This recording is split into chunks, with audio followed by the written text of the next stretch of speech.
आज का हमारा टॉपिक है DHCP, जिसकी फुल फॉर्म है डायनामिक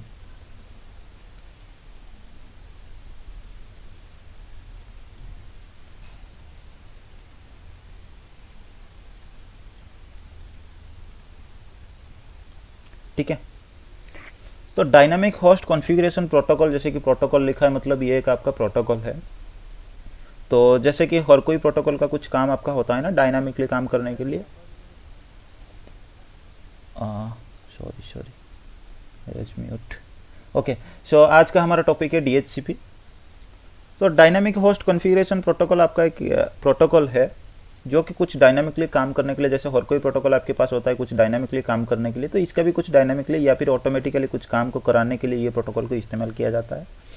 जैसे नेटवर्किंग के कॉन्सेप्ट के हिसाब से अगर मैं आपको बताऊं तो नेटवर्क के ऊपर अगर आप जाते हो किसी डिवाइस को कनेक्ट करने के लिए, तो आपको बेसिकली आपको पता है एक नेटवर्क से एक डिवाइस को जोड़ने के लिए आपके पास कुछ इन्फॉर्मेशन होना चाहिए। जैसे उस डिवाइस के लिए एक लॉजिकल एड्रेस होना चाहिए, कुछ सबनेट मास्क वैल्यू होना चाहिए, उस डिवाइस के पास एक गेटवे की इन्फॉर्मेशन होना चाहिए। अगर वो एंड यूजर का पीसी है तो उस केस में उसे कुछ डीएनएस एड्रेस वगैरह की ज़रूरत है। तो इस तरह का बहुत सारे इन्फॉर्मेशन होता है जो कि आपके डिवाइस को चाहिए होता है एक नेटवर्क से कनेक्ट होने के लिए। तो हम अगर चाहते हैं किसी डिवाइस में जाके वो सारा इन्फॉर्मेशन फिल करने के लिए, तो हम भी वो कर सकते हैं। उस इन्फॉर्मेशन को फिल करने के लिए हम क्या करते हैं, स्टैटिकली कुछ आईपी वगैरह कॉन्फ़िगर कर लेते हैं डिवाइस में जाके। डीएनएस जो आपके पास हो गया, या फिर आपके पास डिफ़ॉल्ट गेटवे हो गया, सबनेट मास्क की इन्फॉर्मेशन हो गया, सारे इन्फॉर्मेशन नेटवर्क रिलेटेड जितना इन्फॉर्मेशन आपको चाहिए एक डिवाइस को, हम क्या कर सकते हैं, जाके मैनुअली हम कॉन्फ़िगर कर सकते हैं। लेकिन अब देखो आपके पास बहुत सारे पीसी हो सकते हैं। अगर मैं जनरली एंड यूजर के बारे में बात करूं या फिर एंड होस्ट डिवाइस के बारे में बात करता हूं, आपके पास एक छोटा कंपनी है, आपके पास 10-20 पीसी है, ठीक है। हर पीसी के लिए जाके आप क्या कर सकते हो, स्टैटिकली आईपी एड्रेस वगैरह सब कुछ कॉन्फ़िगर कर सकते हो। लेकिन अगर आपके पास डिवाइस नंबर ऑफ डिवाइसेस अगर आपके पास ज़्यादा हो जाते हैं, मतलब मोर देन 100, 500, 1000 अगर ऐसे हो जाते हैं, तो उस केस में हर डिवाइस में जाके आईपी एड्रेस कॉन्फ़िगर करना मुमकिन नहीं है। क्योंकि आपको पता है जहाँ पे बहुत सारे आपके पास डिवाइसेस होते हैं और आपको कुछ भी काम अगर स्टैटिकली करना होता है या फिर मैनुअली करना होता है ना, तो वहाँ पे सबसे बड़ा हेडेक आपका किसके ऊपर आता है, जो कि आपके पास एडमिनिस्ट्रेटर होता है। तो आपको बहुत सारे, अगर मान लो आपके नेटवर्क में 1000 पीसी है, तो उस केस में सबसे बड़ा दिक्कत, आप अगर मैनुअली करने के लिए जा रहे हैं तो उस केस में क्या होगा, इस काम को करने के लिए आईपी वगैरह असाइन करने के लिए भी आपको हो सकता है नंबर ऑफ नेटवर्क एडमिनिस्ट्रेटर आपको ज़्यादा चाहिए। या फिर अगर आपके पास लिमिटेड नेटवर्क एडमिनिस्ट्रेटर है तो फिर उस केस में क्या होगा, टाइम पीरियड जो है आपके पास वो आपका थोड़ा ज़्यादा हो जाएगा। जहाँ पे वो काम आपका मतलब एक दिन में ख़त्म होना था, अगर आपके पास 5 एडमिनिस्ट्रेटर है, मान लो एक दिन में आपका काम ख़त्म हो गया, आपके पास एक है, तो उस केस में हो सकता है 1 हफ्ता या 15 दिन भी आपका टाइम लग सकता है। तो दो चीज़ आपके पास होता है, एडमिनिस्ट्रेटर का हेडेक, दूसरी चीज़ आपके पास आ गया टाइम टेकिंग। उसके बाद तीसरी चीज़ आपके पास होता है कि देखो गलती हमेशा क्या होता है, इंसान से ही होता है। तो हो सकता है आपकी नेटवर्क एडमिनिस्ट्रेटर कहीं पे आईपी या फिर सबनेट मास्क वगैरह की कुछ इन्फॉर्मेशन गलत कर दिया, तो उस केस में आपका नेटवर्क, वो डिवाइस हो सकता है नेटवर्क के साथ कनेक्ट हो ना पाए। उस तरह का भी दिक्कत आपको देखने को मिल सकते हैं। तो इतने सारे चीज़ें जो दिक्कत हमारे पास होता है ना, उस दिक्कत को हटाने के लिए, नेटवर्क की एक डिवाइस को जितना रिक्वायरमेंट होता है इन्फॉर्मेशन देने के लिए, हमारे पास एक नया प्रोटोकॉल इंट्रोड्यूस किया गया, जिस प्रोटोकॉल का नाम है आपका डायनामिक होस्ट कॉन्फ़िगरेशन प्रोटोकॉल। इस प्रोटोकॉल को बेसिकली हम किस लिए यूज करते हैं, डिवाइस पे जैसे आपके पास कुछ हो गया, आईपी एड्रेस आपका हो गया, डिफ़ॉल्ट गेटवे, डीएनएस सर्वर आपके पास, और सबनेट मास्क वगैरह की जो इन्फॉर्मेशन आपके पास होता है, वो सारा इन्फॉर्मेशन एक डिवाइस में ऑटोमेटिकली कॉन्फ़िगर करने के लिए हम क्या करते हैं, इस प्रोटोकॉल का इस्तेमाल करते हैं। तो ये एक आपका लेयर 7 प्रोटोकॉल है।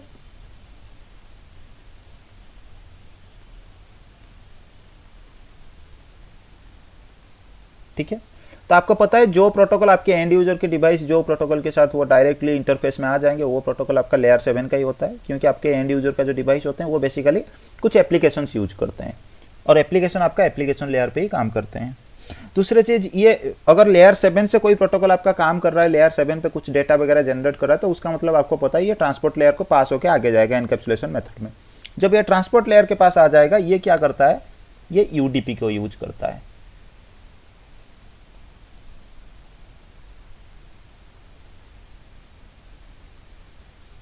ठीक है, लेयर 4 पे ये क्या करता है, यूडीपी यूज करता है। और आपको पता है अगर टीसीपी या फिर यूडीपी कुछ भी हो यूज करते हैं, तो जो भी लेयर 7 का प्रोटोकॉल होता है, टीसीपी और यूडीपी किसी का भी वो अगर इस्तेमाल करते हैं, तो उस केस में आपके पास क्या होता है, एक पोर्ट नंबर होता है। तो डीएचसीपी के केस में आपके पोर्ट नंबर 2 होते हैं।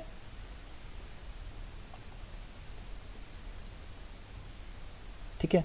एक आपके पास होता है 67, ये DHCP सर्वर आपका यूज करता है।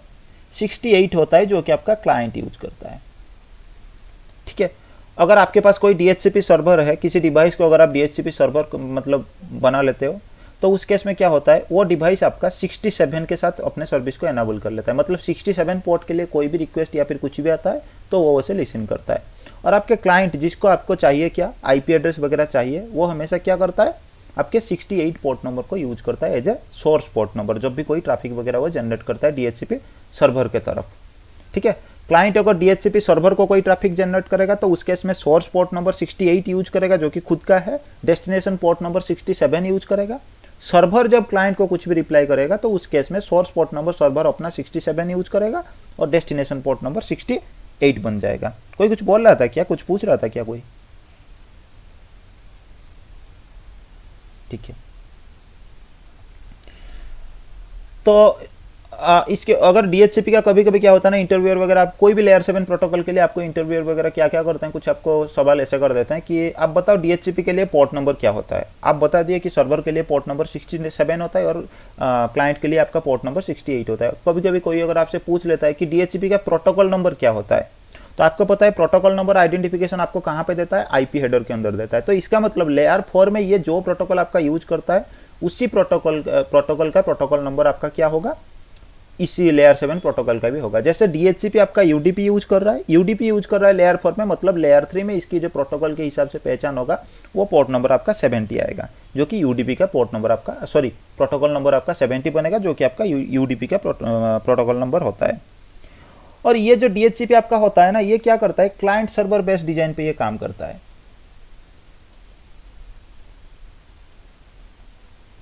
ठीक है। जब नेटवर्क टाइप के बारे में भी मैंने आपसे बात किया था तब भी मैंने आपको कुछ बताया था कि क्लाइंट सर्वर नेटवर्क आपके पास होता है, एक डिजाइन के हिसाब से हम बात करते हैं। क्लाइंट सर्वर में बेसिकली आपके पास क्या होता है, आपके पास एक सर्वर होता है और आपके पास बहुत सारे क्लाइंट्स होते हैं। जैसे ये एक स्विच हो सकता है, आपके पास बहुत सारे क्लाइंट्स कनेक्ट हैं। क्लाइंट क्या करते हैं, कुछ सर्विस के लिए सर्वर को रिक्वेस्ट करते हैं और सर्वर क्या करता है, उसको फुलफिल करता है, ठीक है। इसी तरह की नेटवर्क डिजाइन जब हमारे पास आ जाते हैं तो इसको हम क्या बोलते हैं, क्लाइंट सर्वर नेटवर्क या फिर क्लाइंट सर्वर डिजाइन, ठीक है। तो ये DHCP प्रोटोकॉल भी आपका क्या करता है, क्लाइंट सर्वर बेस्ड डिजाइन के ऊपर आपका काम करता है, क्योंकि इसके लिए भी आपके पास एक DHCP सर्वर होता है और आपके पास बहुत सारे IP होते हैं। ये सर्वर में क्या होता है, आपके पास कुछ एंट्री आपको देनी होती है कि ये IP एड्रेस, कोई अगर क्लाइंट से कुछ रिक्वेस्ट आ रहा है तो उस केस में आप क्या करो, एक सर्वर आपको एक लिस्ट देना होता है, इस लिस्ट में से कोई एक IP एड्रेस आप क्या करो, इसको असाइन करा दो। तो क्लाइंट क्या करेगा, एक रिक्वेस्ट भेजेगा, सर्वर क्या करेगा, उस रिक्वेस्ट को फुलफिल करेगा। हालांकि इसकी पूरा जो प्रोसेस होता है हम उसके बारे में भी देखेंगे। तो बेसिकली ये आपका नेटवर्क डिजाइन के हिसाब से ये क्या करता है, आपका क्लाइंट सर्वर डिजाइन के ऊपर आपका काम करता है, ठीक है। DHCP के कुछ मैसेजेस के बारे में हम देख लेते हैं, लिस्ट शिप कर लेते हैं पहले। तो DHCP में टोटल आपके पास as of my knowledge 8 messages होते हैं। एक आपके पास होता है डिस्कवर मैसेज, दूसरी आपके पास होता है ऑफर, तीसरी होता है रिक्वेस्ट, चौथी होता है आपके पास एक्नॉलेजमेंट,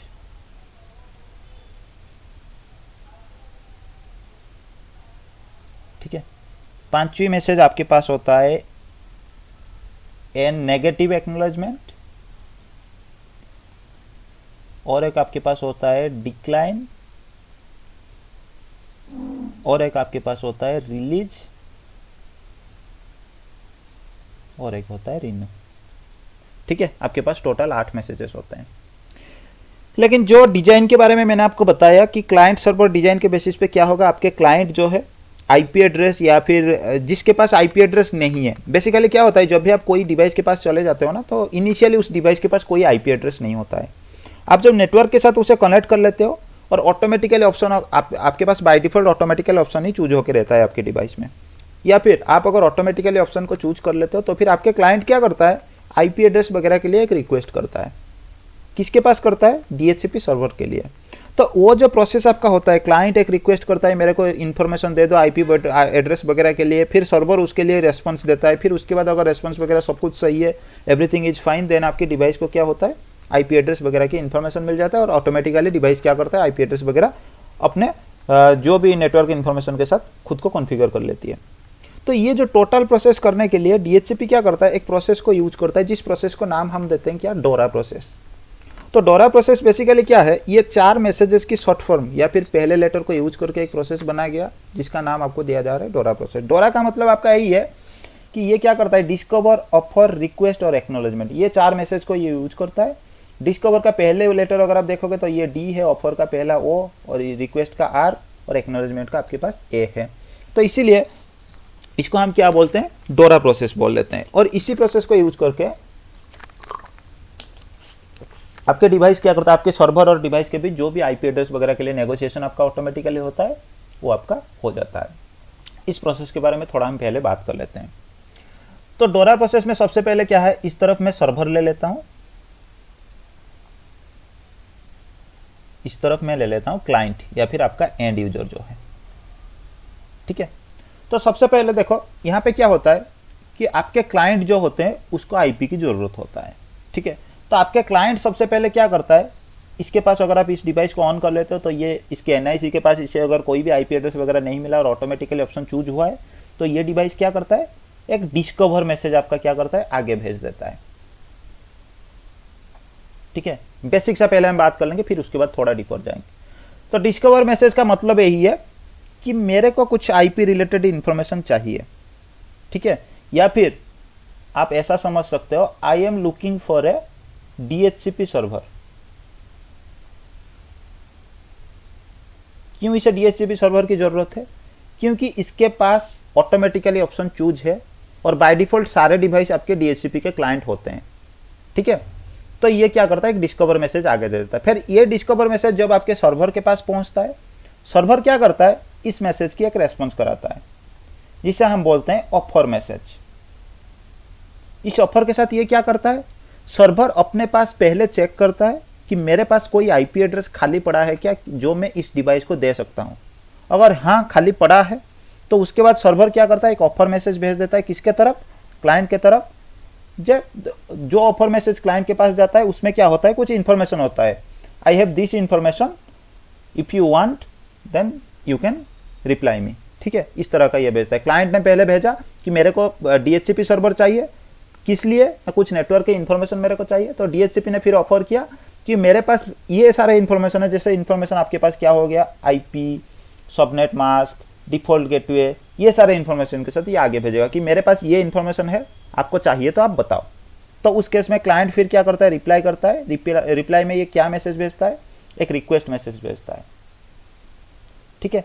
और ये रिक्वेस्ट मैसेज का मतलब यही होता है कि ठीक है, आप जो इन्फॉर्मेशन मेरे को दे रहे हो वो इन्फॉर्मेशन मेरे लिए सही है, आप प्लीज ये इन्फॉर्मेशन मेरे को असाइन करा दो या फिर ये इन्फॉर्मेशन रिलेटेड जो भी इन्फॉर्मेशन है मेरे को दे दो।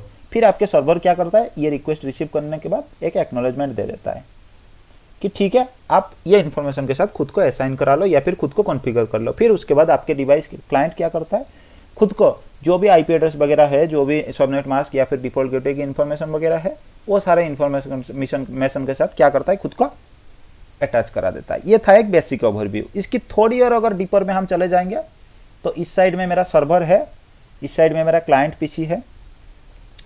तो सबसे पहले क्या होगा, आपके क्लाइंट क्या करेगा, एक रिक्वेस्ट भेजेगा। मैं इस तरफ क्लाइंट ले लेता हूं, ठीक है। सबसे पहले आपके क्लाइंट को क्या चाहिए, आईपी एड्रेस चाहिए। तो क्लाइंट क्या करता है, एक ऑफर मैसेज भेजता है, सॉरी डिस्कवर, ठीक है। और ये डिस्कवर मैसेज क्या होता है, देखो ये लेयर 7 का प्रोटोकॉल है, ठीक है। तो लेयर 7 का प्रोटोकॉल है, मतलब ये इंफॉर्मेशन जो भी DHCP का मैसेज आपका जनरेट होगा वो लेयर 7 पे होगा और वो लेयर 4 पे भी आएगा आपके पास। उसके बाद क्या होगा, लेयर 3 के पास भी इंफॉर्मेशन आएगा, फिर लेयर 2 के पास जाएगा। तो सारे लेयर के लिए इसको तो कुछ इंफॉर्मेशन चाहिए। तो लेयर 7 पे आपका जनरेट हो गया DHCP का डिस्कवर मैसेज, ये आपका लेयर 7 पे जनरेट होगा। इसी मैसेज को अगर हम देखेंगे लेयर 4 के पास, तो ये क्या करता है, सोर्स पोर्ट नंबर, ये क्लाइंट है तो ये सोर्स पोर्ट नंबर 68 लगाएगा, डेस्टिनेशन पोर्ट नंबर 67 लगाएगा सर्वर का। जब लेयर 3 के पास हम आ जाएंगे तो लेयर 3 में आपको क्या चाहिए, एक सोर्स आईपी चाहिए, एक डेस्टिनेशन आईपी चाहिए। और इस डिवाइस को ना तो DHCP सर्वर के बारे में कुछ पता है, ना ही खुद के पास कुछ आईपी है। तो यहाँ पे सोर्स आईपी और डेस्टिनेशन आईपी क्या बनेगा, आपको पता है जब मैंने NIC वगैरह के बारे में बात किया था, लॉजिकल एड्रेस के बारे में मैंने बात किया था, तो मैंने आपको बताया था कि 0.0.0.0 ये एक ऐसा IP होता है कि आपके डिवाइस के पास बाय डिफॉल्ट ये IP असाइन होकर रहता है। ठीक है, आपके जो NIC होता है उसमें ये IP 0000 वाला बाय डिफॉल्ट आपके असाइन होकर रहता है। इन केस किसी केस में जैसे DHCP वगैरह के केस में आपके डिवाइस क्या करता है, उस IP को इस्तेमाल करके काम कराता है। तो इसलिए इसी केस में जब हम सोर्स IP के बारे में बात करेंगे तो सोर्स IP यहाँ पे क्लाइंट का क्या होता है 0000, ठीक है, 0.0.0.0। और डेस्टिनेशन IP जैसा आपको पता है DHCP IP के बारे में इसे तो कुछ भी पता नहीं। तो आपको पता है एक नेटवर्क में अगर आपको कुछ भी नहीं पता है, अगर आप किसी रूम पे चले जाते हो, आप किसको बुलाना चाहते हो आप नहीं जानते हो, कौन मॉनिटर है रूम का आपको पता नहीं कुछ बंदे हैं तो आप क्या बोलोगे, कौन भाई मॉनिटर है मेरे को रिप्लाई कर दो, तो आप ऐसे बताओगे। तो इसका मतलब आप क्या कर रहे हो, ब्रॉडकास्ट मैसेज सेंड कर रहे हो। तो यहाँ पे भी ये डेफिनेटली उसी तरह का चीज करता है। ये क्या करता है, एक ब्रॉडकास्ट मैसेज जनरेट कर लेता है जो कि आपका 255.255.255.255। और लेयर 2 में अगर आप देखोगे तो सोर्स मैक में आपके पास क्या होता है, क्लाइंट का मैक एड्रेस होता है जो कि डिवाइस का मैक एड्रेस है। और आपको पता है डेस्टिनेशन मैक में आपके पास ऑल एफ आ जाएगा आपके पास, क्यों, क्योंकि ये एक ब्रॉडकास्ट IP है इसलिए। तो ये आपका हो गया DHCP का डिस्कवर मैसेज। ये आपका फास्ट पार्ट में ये मैसेज आपका सेंड हो गया। उसके बाद सेकंड फेज के बारे में अगर हम बात करते हैं तो आपके सर्वर के पास एक डिस्कवर का मैसेज आया। तो सर्वर अभी क्या करता है, एक डिस्कवर मैसेज अगर उसके पास आया है तो सर्वर सबसे पहले क्या करता है, DHCP में आपके पास एक पूल दिया जाता है। जब हम DHCP कॉन्फ़िगर करने के लिए जाते हैं अपने सर्वर में तो क्या करते हैं, एक पूल बनाते हैं। जिस पूल के अंदर हम क्या करते हैं, हम कुछ IP एड्रेस का लिस्ट बना लेते हैं, अपने सर्वर को दे देते हैं। क्या लिस्ट देते हैं कि मेरे पास ये IP है रेंज जैसे 10.0.0.1 से लेकर 10.0.0.10 तक IP है। कोई भी क्लाइंट अगर उसके लिए रिक्वेस्ट करो तो आप ये IP दे दो। उसके साथ साथ हम ये एंट्री भी दे देते हैं कि सबनेट मास्क उस नेटवर्क के लिए या फिर उस IP के लिए क्या रहेगा। फिर उसके बाद डिफॉल्ट गेटवे कौन सा IP बनेगा आपका, DNS आपका कौन सा होगा, प्राइमरी सेकेंडरी DNS, सारे इंफॉर्मेशन हम क्या करते हैं, एक DHCP पूल बना के उस पूल के अंदर हमें कॉन्फ़िगर करना पड़ता है। जो पूल आपके पास कहां पे होता है, आपके सर्वर के पास होता है। इस पूल में हम क्या करते हैं, IP लिस्ट दे देते हैं, subnet mask, default gateway information, DNS, इस तरह का इंफॉर्मेशन हम क्या करते हैं, कॉन्फ़िगर कर लेते हैं। तो अभी सर्वर के पास पूल है, तो जब भी सर्वर के पास कुछ डिस्कवर का मैसेज आ रहा है, सर्वर क्या करेगा, सबसे पहले अपना पूल को चेक कर लेगा कि पूल में मेरे पास IP है कि नहीं है खाली।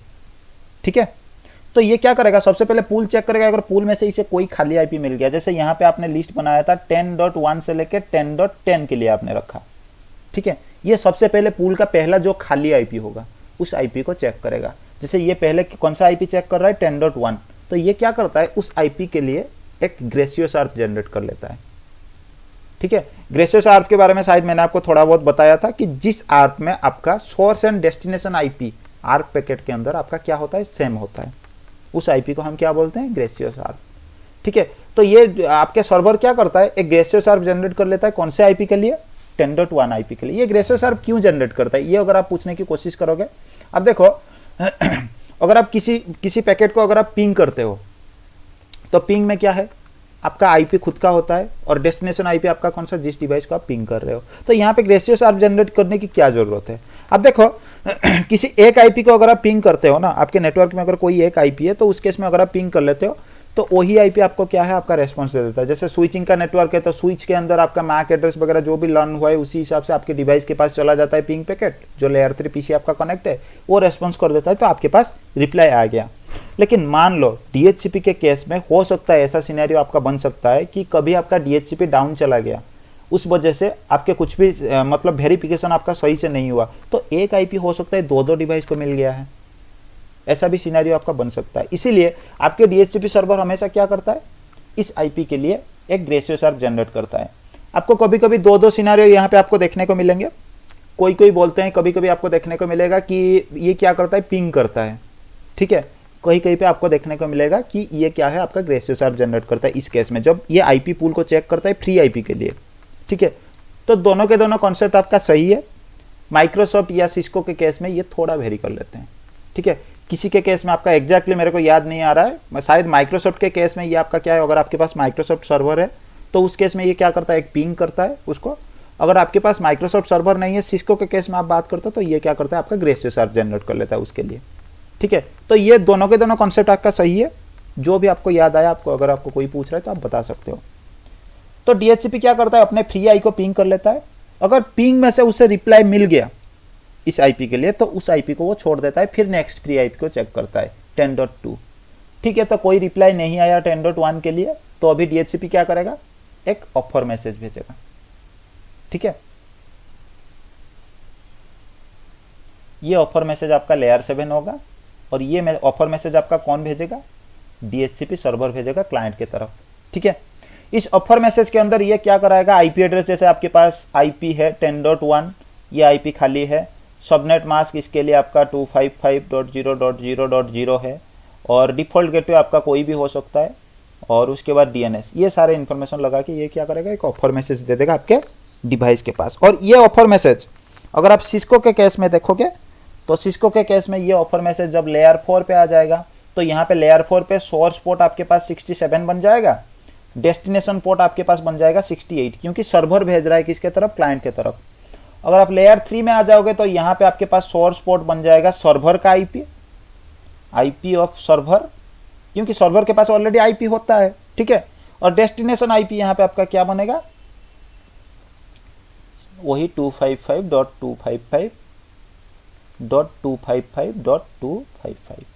ठीक है, ये होता है, ये सिस्को के डिवाइस के केस में होता है। In case you are having a Microsoft server, तो उस केस में आपका क्या होगा, ये यूनिकास्ट मैसेज होता है, जो कि हम जिसको क्या बोलते हैं, लेयर 2 यूनिकास्ट हम बोलते हैं। ठीक है, ये आपका लेयर 2 यूनिकास्ट मैसेज की तरह ये ट्रैवल कर लेता है। लेयर 2 में अगर आप देखेंगे, तो यहाँ पे आपका मैक एड्रेस, जो सोर्स मैक आपके पास कौन सा होगा, सर्वर मैक आपका होगा, सर्वर का जो भी मैक एड्रेस होगा वो होगा, और डेस्टिनेशन मैक आपका सेम आपका OLF बनेगा, because this device is sending A broadcast message. तो ये आपका सेकेंड फेज का काम हो गया। सेकेंड फेज में आपके पास क्या हुआ, एक ऑफर मैसेज आपके पास भेजा गया, उसके साथ साथ एक वेरिफिकेशन हुआ। जो वेरिफिकेशन किसके साथ हुआ, DHCP सर्वर ने खुद अपने पूल में से फ्री IP के साथ वेरिफिकेशन किया कि यह IP किसी को असाइन हुआ है कि नहीं हुआ है। कैसे किया, एक ग्रे CSR उसके लिए जनरेट करके, या फिर एक पिंग जनरेट करके उसने वेरीफाई कर लिया। अगर रेस्पॉन्स आ गया ग्रे CSR या फिर पिंग का रेस्पॉन्स आ गया इसके पास, तो इसका मतलब ये IP फ्री नहीं है, किसी को असाइन किया गया है। अगर रेस्पॉन्स नहीं आया, तो उसका मतलब ये IP आपका फ्री है। ये क्या करता है, उसके बाद एक ऑफर मैसेज दे दिया। फिर ऑफर मैसेज मिलने के बाद आपके क्लाइंट क्या करता है, इस ऑफर मैसेज को वेरीफाई करता है। ठीक है, कि ये इंफॉर्मेशन आ गया। ठीक है, तो उसके बाद ये क्या करता है, एक रिक्वेस्ट मैसेज जनरेट कर लेता है। ये भी आपका लेयर 7 का होता है, DHCP रिक्वेस्ट मैसेज। ठीक है, ये रिक्वेस्ट मैसेज में ये क्या करता है कि जो आपने मेरे को इन्फॉर्मेशन दिया, ठीक है, आप मेरे को वो इन्फॉर्मेशन के लिए एक एक्नॉलेजमेंट दे दो, ताकि मैं उसको क्या करूं, एक परमिशन दे दो, ताकि मैं खुद को क्या करूं, उसके साथ शेयर कर लूं, ये इन्फॉर्मेशन मेरे लिए सही है। जैसे होता है ना, आप अगर आपको भूख लगा है, आप जाके किसी को खाना मांग रहे हो, तो उस केस में क्या होता है, आप खुद को मान लो आप क्लाइंट हो, वो सर्वर है, तो आप पहले जाके बोल रहे हो मेरे को भूख लगा है, कोई खाना देगा क्या। उसके बाद जो भी आपका सर्वर होगा, मतलब जो बंदा खाना दे सकता है, उसने आपसे पूछा कि हाँ भाई मेरे पास रोटी और सब्जी है, आप खाओगे क्या, तो आप बताओ हाँ भाई जो है मेरे को दे दो। उसके बाद उसने आपको दे दिया। तो इसी तरह यहाँ पे भी रिक्वेस्ट है, अभी सर्वर के आप क्या बता रहे हो, ठीक है भाई जो है मेरे आपके पास आप दे दो। तो ये भी आपका ऐसा ही है। लेयर 4 के इन्फॉर्मेशन में आपके पास सोर्स पोर्ट फिर आपका 68 हो जाएगा, क्योंकि क्लाइंट सेंड कर रहा है। डेस्टिनेशन पोर्ट आपके पास 67 हो जाएगा। लेयर 3 में अगर आप सोर्स IP के बारे में बात करोगे, तो सोर्स IP फिर से आपका वही 0.0.0.0 बनेगा, क्योंकि अभी तक आपके डिवाइस को कोई IP नहीं मिला है। डेस्टिनेशन IP आपका फिर से सिस्को के केस में आपका ब्रॉडकास्ट हो जाता है। ठीक है, लेकिन माइक्रोसॉफ्ट के केस में ये आपका वेरी करता है। लेयर 2 के बारे में अगर आप जाओगे, तो आपके पास सोर्स मैक आपका वही होगा, डिवाइस का मैक, और डेस्टिनेशन मैक आपका OLF बन जाएगा। ठीक है, ये आपका थर्ड फेज खत्म हो गया डोरा प्रोसेस का। फिर फोर्थ फेज में क्या है, जब रिक्वेस्ट मैसेज आपके सर्वर के पास पहुंच जाएगा, सर्वर क्या करेगा, एक्नॉलेजमेंट मैसेज दे देगा। और इस एक्नॉलेजमेंट मैसेज में सारे जो भी कॉन्फ़िगरेशन करने की इंफॉर्मेशन, IP आपके पास हो गया, डिफॉल्ट गेटवे हो गया, आपका DNS, सबनेट मास्क, ये सारे इंफॉर्मेशन ये क्या करेगा, एक एक्नॉलेजमेंट मैसेज की तरह दे देगा आपके डिवाइस के पास। और डिवाइस के पास जब ये एक्नॉलेजमेंट मैसेज आएगा, ये भी लेयर 7 पे एक्नॉलेजमेंट होगा। यहाँ पे भी आपके सेम इंफॉर्मेशन जैसे ऑफर मैसेज के लिए आपके पास था, आपके पास यहाँ पे भी सेम होगा, सोर्स पोर्ट 67 बन जाएगा, destination 68, source IP address server का आईपी बन जाएगा, डेस्टिनेशन आईपी एड्रेस आपका बन जाएगा ऑल 255 करके, और लेयर 2 में आपका उसी तरह का मैक एड्रेस भी आपका अपडेट हो जाएगा। और एक वेरिफिकेशन प्रोसेस आपका यहाँ पे बन जाएगा। कौन सा वाला वेरिफिकेशन प्रोसेस? ये जब मैसेज आपके क्लाइंट के पास आ जाएगा, क्लाइंट क्या करेगा, उसको असाइन करने से पहले इस आईपी के लिए जो आईपी डीएचसीपी सर्वर ने दिया, उस आईपी के लिए क्या करेगा, एक ग्रेसियस आर्प जनरेट करेगा। दूसरी वेरिफिकेशन प्रोसेस आपका होता है जो कि क्लाइंट करता है। उस ग्रेसियस आर्प को वेरीफाई करने के लिए क्लाइंट क्यों करता है, फिर से एक बार क्लाइंट वेरीफाई कर लेता है कि जो आईपी एड्रेस सर्वर मेरे को दे रहा है ये कोई तो यूज नहीं कर रहा है ना, ये मेरे लिए ही तो है ना, ये इसका क्या करता है, वेरीफाई कर लेता है। और उसका वेरीफाई के लिए ये क्या करता है, ग्रेसियस आर्प जनरेट कर लेता है उसी आईपी एड्रेस के लिए। और उस ग्रेसियस आर्प का अगर इसे रिप्लाई मिल जाता है इन केस, ठीक है, क्लाइंट को अगर रिप्लाई मिल गया तो इस केस में ये क्या करता है, क्लाइंट सर्वर को बता देता है कि जो आपने इंफॉर्मेशन दिया था वो इंफॉर्मेशन कोई दूसरा यूज कर रहा है, और उसको भेजने के लिए क्लाइंट क्या करता है, एक डिक्लाइन मैसेज यूज करता है, सर्वर की तरफ क्या करता है, एक डिक्लाइन मैसेज भेज देता है। ठीक है, डिक्लाइन मैसेज आपका कब ट्रैवल करता है, जब आपके क्लाइंट मतलब सर्वर जो आईपी एड्रेस आपके क्लाइंट को दे रहा है, अगर वो आईपी एड्रेस का कोई ग्रेसियस आर्प का रिप्लाई मिल जाता है क्लाइंट को, तो उस केस में क्लाइंट को पता चल जाता है कि ये आईपी एड्रेस कोई दूसरा यूज कर रहा है, तो ये क्या करता है, एक डिक्लाइन मैसेज आपके सर्वर की तरफ दे देता है। और सर्वर ये डिक्लाइन मैसेज अगर इसे मिल गया तो उस केस में ये क्या करता है कि ये जो आईपी ये सर्वर असाइन किया था ना, तो ये आईपी जब सर्वर क्या करता है, एक्नॉलेजमेंट जब दे देता है ना, एक्नॉलेजमेंट देते ही सर्वर क्या करता है, एक डीएचसीपी बाइंडिंग टेबल बनाता है, बाइंडिंग एंट्री। सर्वर के पास एक डीएच, हाँ बताओ।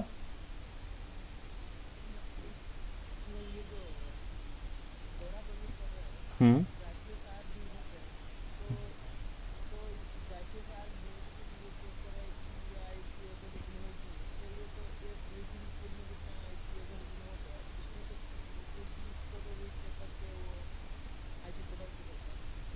नहीं देखो, दोबारा वेरिफिकेशन, हाँ आप जो बता रहे हो कि डीएचसीपी एक बार अगर वेरीफाई कर रहा है फिर उसके बाद इंफॉर्मेशन दे रहा है, तो उसके बाद क्लाइंट को फिर से वेरीफाई करने की क्या जरूरत है, आपका सवाल यही है ना।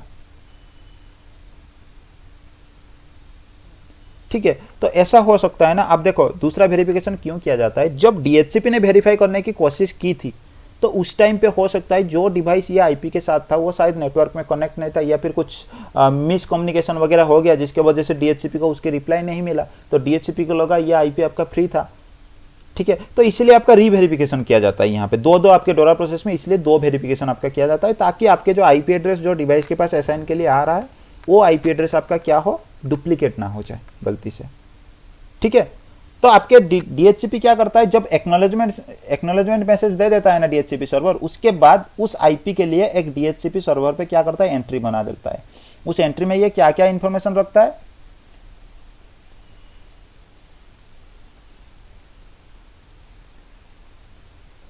इस टेबल में ये जो आईपी एड्रेस इसने असाइन किया था उसके बारे में इंफॉर्मेशन रखता है, एक क्लाइंट आईडी होता है, क्लाइंट आईडी के बारे में इंफॉर्मेशन रखता है कि क्लाइंट आईडी मतलब कौन सा क्लाइंट को इसने असाइन किया है, तो ये सारे इंफॉर्मेशन, और उसके लीच टाइम वगैरह जो भी आपके डीएचसीपी में होता है उसके बारे में भी हम देखेंगे, वो सारे इंफॉर्मेशन रखता है।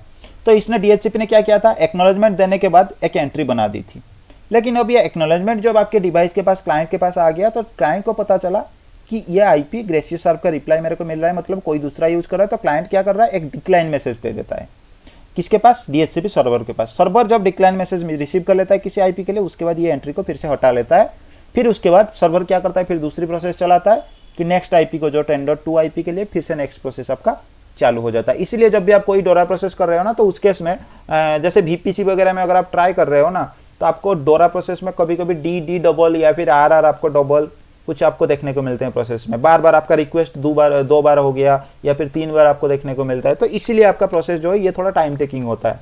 और इसी प्रोसेस को चालू करते टाइम आपके पास क्या होता है कि आप जब भी ऑटोमेटिकली आईपी असाइन करने की कोशिश करते हो, थोड़ा टाइम आपके डिवाइस ले लेते हैं आईपी असाइन करने के लिए खुद को। ठीक है, और अगर गलती से किसी वजह से आपके डीएचसीपी के सारे आईपी जो आपने पूल कॉन्फ़िगर किया है वो पूल फुल हो गया, मतलब सारे डिवाइस को आपका वो पूल मिल गया है, तो उस केस में आपके डीएचसीपी सर्वर क्या करता है, एक एन एक्नॉलेजमेंट, नेगेटिव एक्नॉलेजमेंट का मैसेज दे देता है, मतलब आप आईपी के लिए मेरे को रिक्वेस्ट कर रहे हो लेकिन मेरे पास नहीं है, ठीक है, जितने भी आईपी मेरे पास था वो मैंने बहुत सारे डिवाइस को मैंने असाइन कर दिया। अब मेरे पास कोई खाली आईपी नहीं है, मैं आपको असाइन नहीं कर सकता। तो यहाँ पे क्या है आपका, ये नेगेटिव एक्नॉलेजमेंट का आपका मैसेज यूज किया जाता है। तो कभी कभी आपसे पूछा जाता है, इंटरव्यू वगैरह भी मैंने देखा है, कभी कभी पूछ लेते हैं कि डीएचसीपी वेरिफिकेशन प्रोसेस के बारे में आप बताओ, तो आप थोड़ा कंफ्यूज हो जाते हो। लेकिन यहाँ पे आपको दो ही वेरिफिकेशन के बारे में आपको बताना पड़ता है, एक सर्वर वेरिफिकेशन और एक आपके क्लाइंट वेरिफिकेशन। जब सर्वर के पास कोई डिस्कवर मैसेज आता है, सर्वर अपने पूल को सबसे पहले चेक करता है, पूल में से जो भी फ्री आईपी है उस आईपी को किसी को असाइन किया गया है या नहीं किया गया, उसके वेरिफिकेशन कर लेता है पिंग करके या फिर ग्रेसियस ऐप जनरेट करके। वो हो गया सर्वर की तरफ से एक बार वेरिफिकेशन। दूसरी बार क्लाइंट के पास जब किसी आईपी के लिए एक्नॉलेजमेंट रिसीव हो जाता है, फिर क्लाइंट क्या करता है, जो आईपी के लिए उसे इन्फॉर्मेशन मिला है उसी आईपी के लिए क्या करता है, ग्रेसियस ऐप जनरेट कर लेता है डुप्लीकेसी चेक करने के लिए। ये क्लाइंट की तरफ से आपका वेरिफिकेशन प्रोसेस जो है हो गया। और डीएचसीपी जब हम कॉन्फ़िगर करने के लिए जाते हैं, तो डीएचसीपी कॉन्फ़िगर करने के टाइम हमारे पास बहुत सारे टर्म्स आते हैं कॉन्फ़िगर करने के लिए। एक एक टर्म के बारे में हम देखते हैं। एक आपके पास होता है client ID. Client ID basically एक डिवाइस की पहचान होता है। जैसे मैं अपने पीसी से अगर डीएचसीपी से आईपी लेने की कोशिश करता हूं, तो आपको पता है हर एक पीसी के लिए एक बेस मैक एड्रेस आपका होता है, जो कि फिजिकल एड्रेस बोला जाता है, वो ऑलरेडी आपका असाइंड होता है। तो ये क्या होता है, ये जो क्लाइंट आईडी आपके पास होता है, ये सिस्को के केस में अगर आप देखने के लिए जाओगे, तो सिस्को के केस में अगर आप क्लाइंट आईडी के बारे में बात करते हो, तो आपके क्लाइंट आईडी ऐसा होता है जैसे आपके डिवाइस का अगर मैक एड्रेस आपके पास है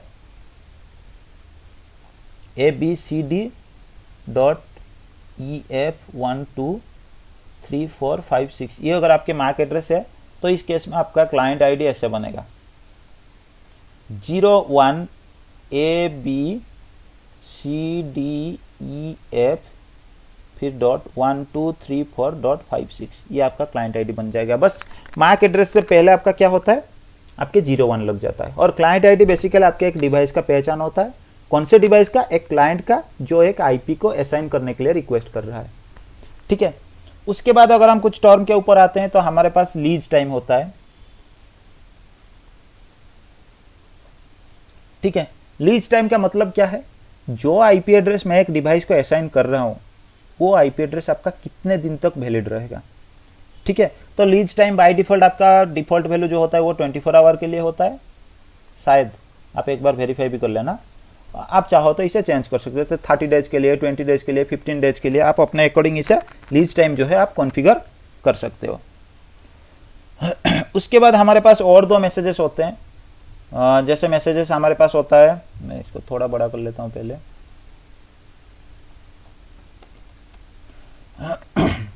एक हमारे पास होता है रिन्यू।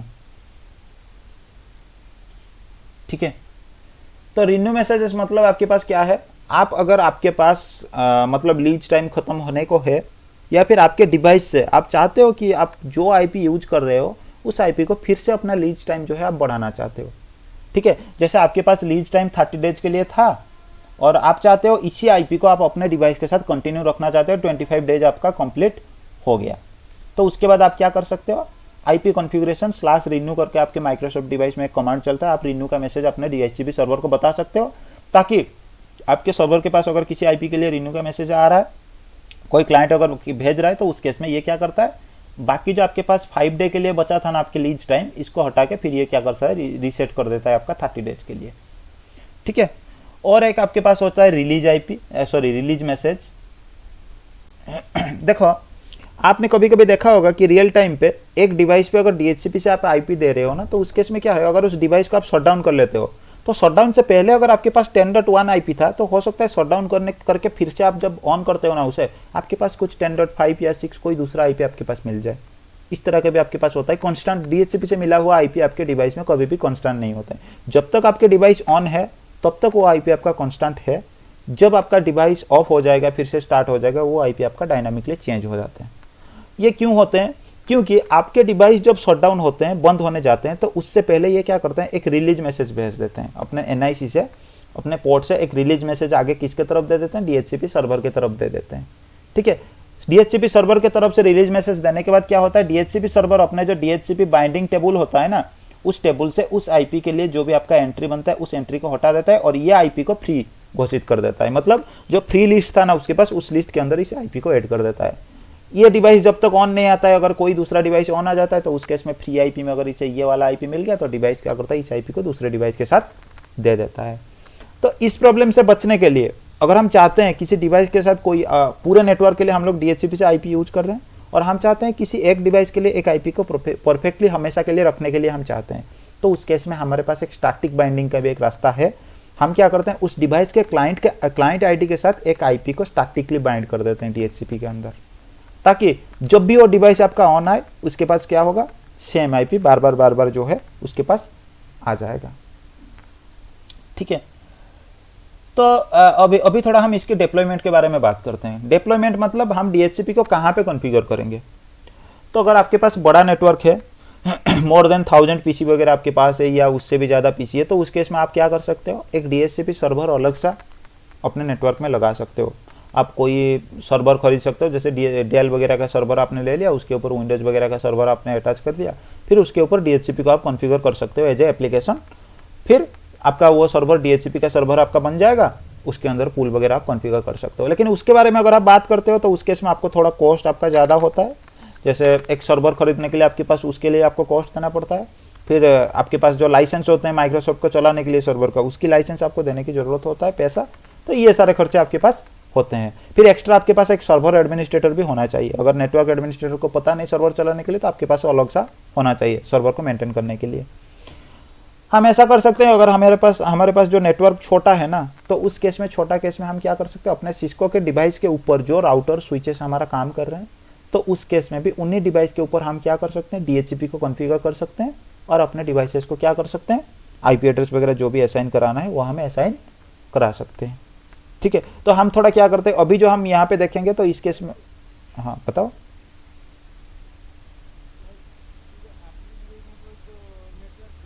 हाँ, जो सिस्को के डिवाइस, जो हमारे पास राउटर एंड स्विचेस है ना, जो कि लेयर 3 डिवाइस आपके पास होना चाहिए, उस डिवाइस को भी आप DHCP सर्वर बना सकते हो।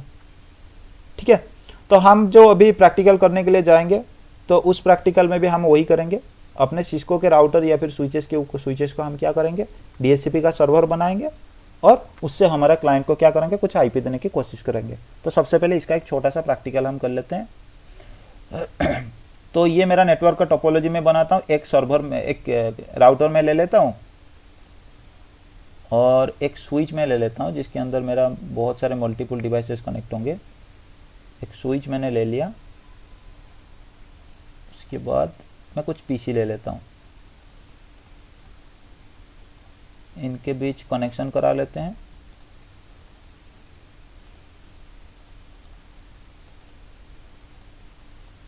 ठीक है, तो ये मेरा जो टोपोलॉजी है, इस टोपोलॉजी में हम क्या करेंगे, बस इस स्विच को मैं लेयर 2 स्विच की तरह ही काम कर रहा हूँ, इसमें कुछ DHCP वगैरह की कॉन्फ़िगर हम नहीं करेंगे।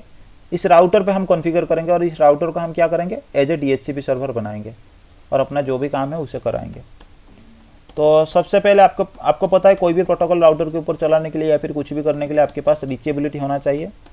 और लेयर 3 कैपेबिलिटी इसको देने के लिए, इसके जो इंटरफेस जो LAN की तरफ मेरा कनेक्टेड है, उसको मैं क्या करता हूँ, एक IP एड्रेस दे देता हूँ और इसे नो शट डाउन कर लेता हूँ। इतना ही मेरे को चाहिए, क्योंकि एक ही डिवाइस है तो यहाँ पे राउटिंग वगैरह की कोई ज़रूरत नहीं है। तो अभी मैं क्या कर सकता हूँ, इस डिवाइस को मेरे को बनाना है क्या, एक DHCP सर्वर बनाना है, ये वाले राउटर को। तो इस राउटर के CLI के अंदर मैं जाऊँगा। मैंने आपको बताया कि आपको सबसे पहले क्या है, एक पूल बनाना पड़ता है DHCP बनाने के लिए, एक सर्वर बनाने के लिए, और DHCP सर्वर आपका ऑलरेडी एनेबल होता है।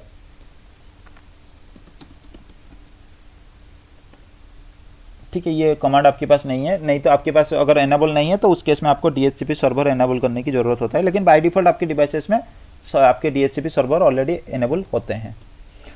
तो आपको सबसे पहले क्या करना पड़ता है, एक DHCP पूल बनाना पड़ेगा, जिस पूल के अंदर आपको सारे इन्फॉर्मेशन, कौन सा नेटवर्क का लिस्ट, कहाँ से कहाँ तक आपका IP का रेंज होगा, वो सारे इन्फॉर्मेशन, उसके साथ साथ डिफॉल्ट गेटवे, सबनेट मास्क, सारे इन्फॉर्मेशन आपको DHCP पूल के अंदर ही देना होता है। तो DHCP पूल बनाने के लिए मैं क्या करूँगा, IP DHCP पूल और उसके बाद पूल का नाम मैंने यहाँ पे ABC दे दिया। ठीक है, और आपको ये ध्यान रखना है कि आपके LAN नेटवर्क या फिर डिवाइस में जो इंटरफेस आपके पास है, उस इंटरफेस का जो नेटवर्क आप यूज कर रहे हो ना, आपके DHCP पूल उसी सेम नेटवर्क का होना चाहिए अभी के लिए, जो बाय डिफॉल्ट हम बात कर रहे हैं।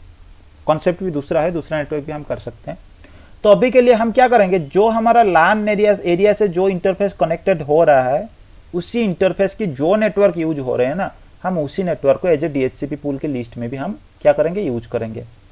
तो यहाँ पे नेटवर्क हमें डिफाइन करना पड़ेगा, उसके लिए नेटवर्क कमांड होता है पूल के अंदर। नेटवर्क हम डिफाइन करेंगे 10.0.0.0, उसके बाद आपको डिफाइन करना पड़ता है सबनेट मास्क। ठीक है, मैंने डिफाइन कर लिया कि नेटवर्क 10.0.0.0 है और सबनेट मास्क ये है। ठीक है, तो ये इसका मतलब यही है कि 10 की पूरी नेटवर्क में जो जितने भी आईपी है सारे आईपी आपके लिस्ट में आ जाएंगे। उसके बाद हमें डिफ़ॉल्ट गेटवे अगर हम देना चाहते हैं तो डिफ़ॉल्ट गेटवे देने के लिए, इसकी इन्फॉर्मेशन देने के लिए आपके पास कमांड होता है डिफ़ॉल्ट राउटर। उसके बाद डिफ़ॉल्ट गेटवे की जो आईपी है आप उसे दे दो। ठीक है, जो भी आपके डिवाइसेस के लिए डिफ़ॉल्ट गेटवे होना चाहिए उसके आईपी आप दे दो। ठीक है, आप कमांड चाहो तो नोट कर सकते हो। पहले वाला मैंने रेंज डिफाइन किया सबनेट की इन्फॉर्मेशन देके, फिर मैंने डिफ़ॉल्ट गेटवे। आपके पास अगर डीएनएस सर्वर है तो डीएनएस सर्वर की इन्फॉर्मेशन अटैच करने के लिए आप डीएनएस सर्वर टाइप कर सकते हो। उसके बाद डीएनएस सर्वर की आईपी आप दे सकते हो। अगर आपके पास 2-3 डीएनएस सर्वर है तो उस केस में भी आप 2-3 डीएनएस सर्वर को क्या कर सकते हो, इन्फॉर्मेशन यहाँ पे आप अटैच करा सकते हो। अच्छा, ये आपके पास पैकेट ट्रेसर है इसलिए ये 2-2 डीएनएस सर्वर नहीं ले रहा है, लेकिन रियल टाइम डिवाइस में आप स्पेस देके और भी आप डीएनएस सर्वर अगर आपके पास है तो आप दे सकते हो। ठीक है, उसके बाद अगर आप क्वेश्चन लगाओगे तो यहाँ पे आपको ज़्यादा ऑप्शन भी देखने को नहीं मिला। डोमेन नेम आप चाहो तो सारे डिवाइस के लिए आप डोमेन नेम भी दे सकते हो। जैसे यहाँ पे डोमेन नेम में दे देता हूँ सिस्को। ठीक है, आप सारे डिवाइस के लिए जो आपके पास डोमेन नेम वगैरह अगर आप सेट करना चाहते हो तो उस केस में आप डोमेन नेम भी दे सकते हो। उसके बाद यहाँ पे और क्या ऑप्शन आपके पास दे रहा है, ये ऑप्शन आपका अलग सा है। लीज टाइम के लिए भी यहाँ पे ये ऑप्शन नहीं दे रहा है। ठीक है, तो आपके पास लीज का कमांड होता है LEASE। उसके बाद अगर आप क्वेश्चन मार्क लगाओगे तो ये टाइम ये क्या करता है, डे में पूछता है। जैसे 1 डे, 2 डे, 3 डे, 30 डे, इस तरह का इन्फॉर्मेशन आपसे पूछता है। तो कमांड आपका ये होता है लीज। उसके बाद जो भी आप, जैसे 30 डेज के लिए अगर मैं देना चाहता हूँ तो मैं 30 यहाँ पे डिफाइन कर सकता हूँ। ठीक है, ये आपके पास इन्फॉर्मेशन होता है। तो ये आपका पूल बन गया।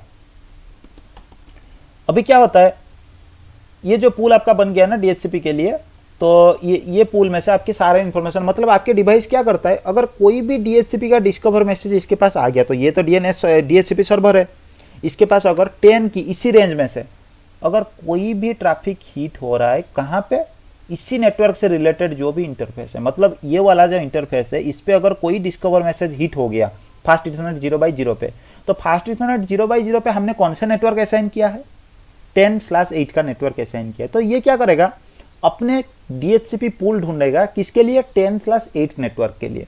अगर इसके पास 10/8 का DHCP पूल है तो उसमें से फिर ये क्या करता है, आपका फ्री IP निकालता है।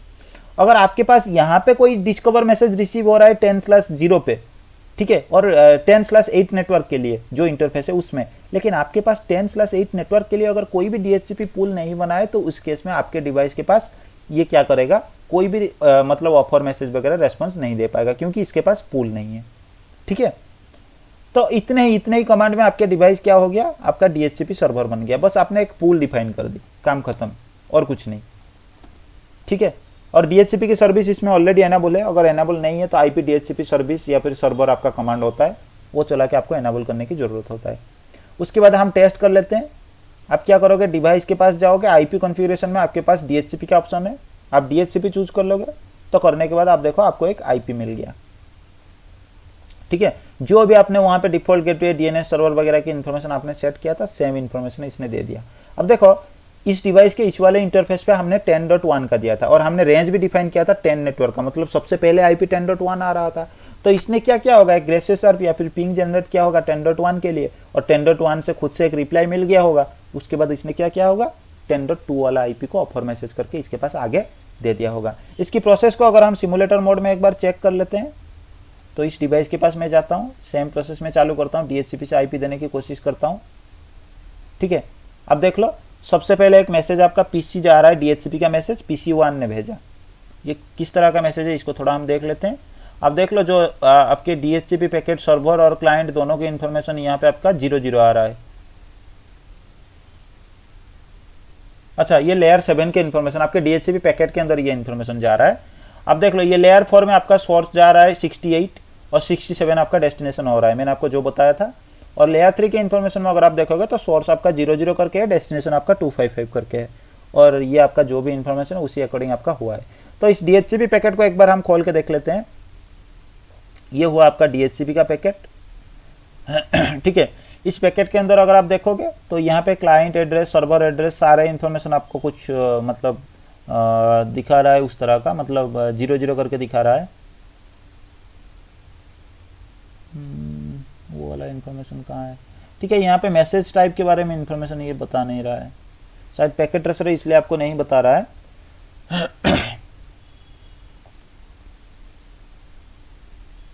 ठीक है, तो ये आपके पास ये DHCP का डिस्कवर मैसेज है। ठीक है, लेकिन ये मैसेज टाइप ये नहीं बता रहा है। और ये आपका क्लाइंट आइडेंटिफायर, क्लाइंट के बारे में इन्फॉर्मेशन जो है आपका यहाँ पे ट्रैवल हो रहा है। ठीक है, इसके नेक्स्ट वाला मैसेज पे अगर हम जाते हैं तो नेक्स्ट वाला मैसेज आपके पास आया, ये DHCP का मैसेज स्विच के पास रिसीव हुआ। तो स्विच के पास भी सेम आपका बिहेवियर इसका चेंज नहीं हुआ होगा। इसके बाद नेक्स्ट ये मैसेज आपके पास आया, ये स्विच ने क्या किया, सबके पास ब्रॉडकास्ट कर दिया, क्योंकि ब्रॉडकास्ट का मैसेज था। तो आपको पता है स्विच के पास अगर कोई ब्रॉडकास्ट का मैसेज आता है, स्विच क्या करता है, सबके पास ये मैसेज को आगे भेज देता है। तो इसने सबके पास सेम मैसेज को आगे दे दिया। और देखो, जो डिवाइस के पास जो DHCP सर्वर नहीं थे उनके पास जब ये मैसेज आया उन्होंने उसे डिक्लाइन कर दिया, लेकिन ये वाला डिवाइस जो है ये इसे एक्सेप्ट कर रहा है। ठीक है, और उसके साथ साथ ICMP का एक मैसेज था, उस मैसेज को ये क्या कर रहा है, डिस्कार्ड कर रहा है। नेक्स्ट अगर हम देखेंगे तो सर्वर क्या कर रहा है, ठीक है, ये जो ICMP का मैसेज था ना, मैंने आपको बताया था सर्वर चेक करने के लिए आपका क्या करता है, एक ICMP मैसेज जनरेट करता है। तो इसने उसी मैसेज को जनरेट किया था। ठीक है, 10.3 के लिए इसने ICMP का मैसेज जनरेट किया। अब देख लो, सोर्स IP सर्वर का खुद का IP है, 10.3 नेक्स्ट फ्री IP, क्योंकि 10.2 इसको असाइन हो गया था। 10.3 के लिए इसने एक ICMP का पैकेट जनरेट किया जो कि पिंग पैकेट। ठीक है, इसने पिंग कर लिया, और पिंग करने के बाद अगर इसका रेस्पॉन्स आया होगा तो ठीक है, रेस्पॉन्स इसको नहीं मिला इसलिए आपको क्रॉस आ रहा है। तो रेस्पॉन्स नहीं मिला मतलब इसको पता चल गया कि ये IP आपका खाली है। तो इसने फिर क्या होगा, एक जो है आपका ऑफर मैसेज आगे भेजा होगा। ठीक है, इस मैसेज को हम खोल के देखते हैं। ये आपका हो गया DHCP का ऑफर मैसेज। ठीक है, सोर्स IP आपका डेस्टिनेशन IP है 3 क्यों यूज कर रहा है, एक सेकेंड, ये DHCP का है, नहीं ये ARP का पैकेट है। ठीक है, ये ARP का हो गया। नेक्स्ट DHCP मैसेज हम देखते हैं। ठीक है, ये हो गया आपका DHCP का मैसेज।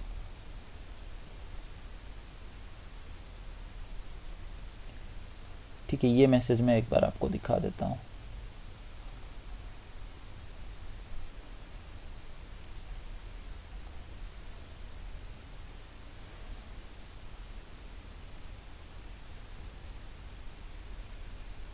नहीं, ये पिंग के साथ जो आपका ARP आया था, इसने ग्रेसियस ARP ये जनरेट नहीं किया। ठीक है, इसने पिंग कर लिया। ठीक है, लास्ट वाला जो आपके पास DHCP का मैसेज है, ये आपका DHCP का ऑफर मैसेज हो गया।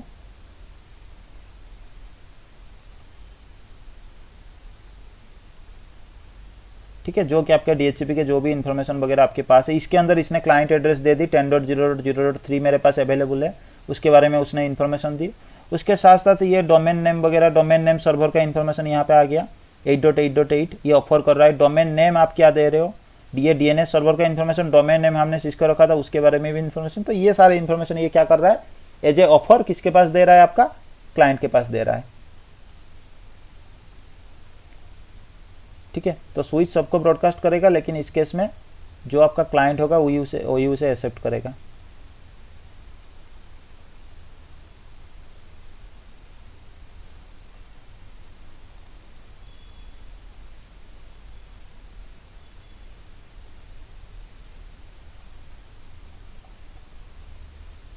ये भी सेम ही मैसेज है, ये बार बार क्यों दिखा रहा है। इसके बाद ये जो मैसेज है इसने क्या किया होगा, उसके लिए एक रिक्वेस्ट भेजा होगा ये मैसेज के साथ DHCP सर्वर के पास।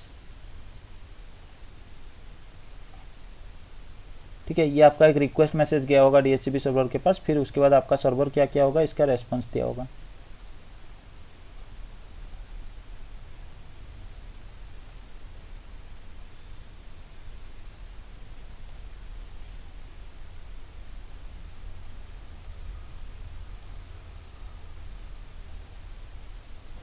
ठीक है, ये जो मैंने आपको बताया था ना, ये ग्रेसियस ARP जनरेट करता है लास्ट में जो क्लाइंट वेरिफिकेशन करता है। और ग्रेसियस ARP में आपका यही से पता चल गया कि आपका सोर्स IP और डेस्टिनेशन IP दोनों IP आपका सेम है।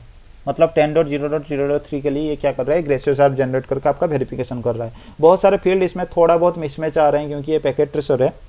ठीक है, यहाँ पे भी आप देख सकते हो ये कि आर्प पैकेट इसने जनरेट किया ग्रेसियस आर्प के लिए, और आउटबाउंड के लिए अगर आप यहाँ पे जाके आर्प चेक करोगे तो यहाँ पे भी आपको पता चल जाएगा सोर्स IP 10.0.0.3 है और डेस्टिनेशन टारगेट IP भी आपका 10.0.0.3 है। जहाँ पे आपका सोर्स एंड टारगेट बोथ आपका सेम होते हैं उस केस में आपका क्या होता है, वो आपका ग्रेसियस आर्प कहा जाता है। और उसके बाद आपके डिवाइस के पास जो IP आपका असाइन करना है वो IP आपका असाइन हो गया है।